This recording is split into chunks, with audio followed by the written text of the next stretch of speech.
There are many different myths about mindfulness. People have beliefs of what it is or what it isn't. And one of the most prominent discussions is that mindfulness is religious. And even though it has roots in Buddhism, in healthcare, mindfulness is not used in a religious way. Mindfulness is the attempt to be present in this moment, to experience all of our experiences the way they are, without judging, without trying to change things, just letting them be what they are.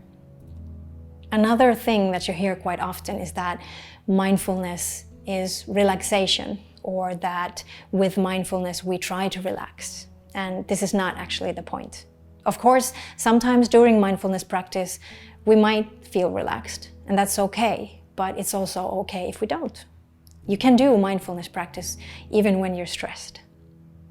You can do it even if your mind is in chaos. And actually, sometimes that's when you need mindfulness the most, and that's when it can be most useful for you.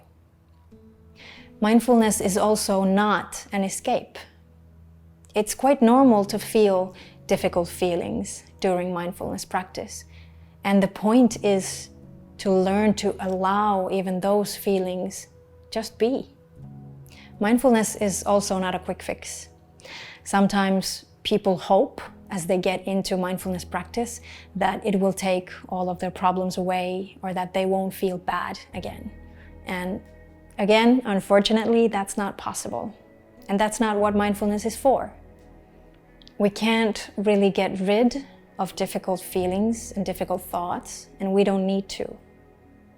Practicing mindfulness also takes time, and it takes a lot of repetition. It's almost as if you're training your mind like you were training your body in the gym. You have to go there again and again. You have to do the same exercises many times on many different occasions, and then gradually, slowly, you start to see a difference in the way your mind operates. Mindfulness also doesn't mean giving in.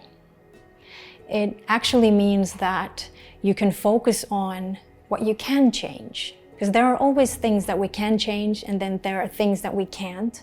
So with mindfulness, we can learn to recognize what to accept, and then what to focus our energy on. And those are the things that we can try to change if they're important for us.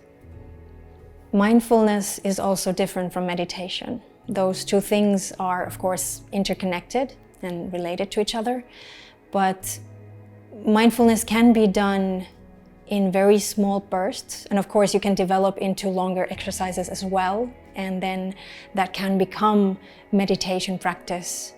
But a lot of the time mindfulness happens in very mundane situations, in everyday life, in any given moment, really. And it's more of a way of using your mind, a way of shifting attention, bringing back your awareness into this present moment, looking at things curiously and self-compassionately, instead of like doing an exercise. So with time, mindfulness can become a part of just the way you think at things, the way you look at things, the way you experience life.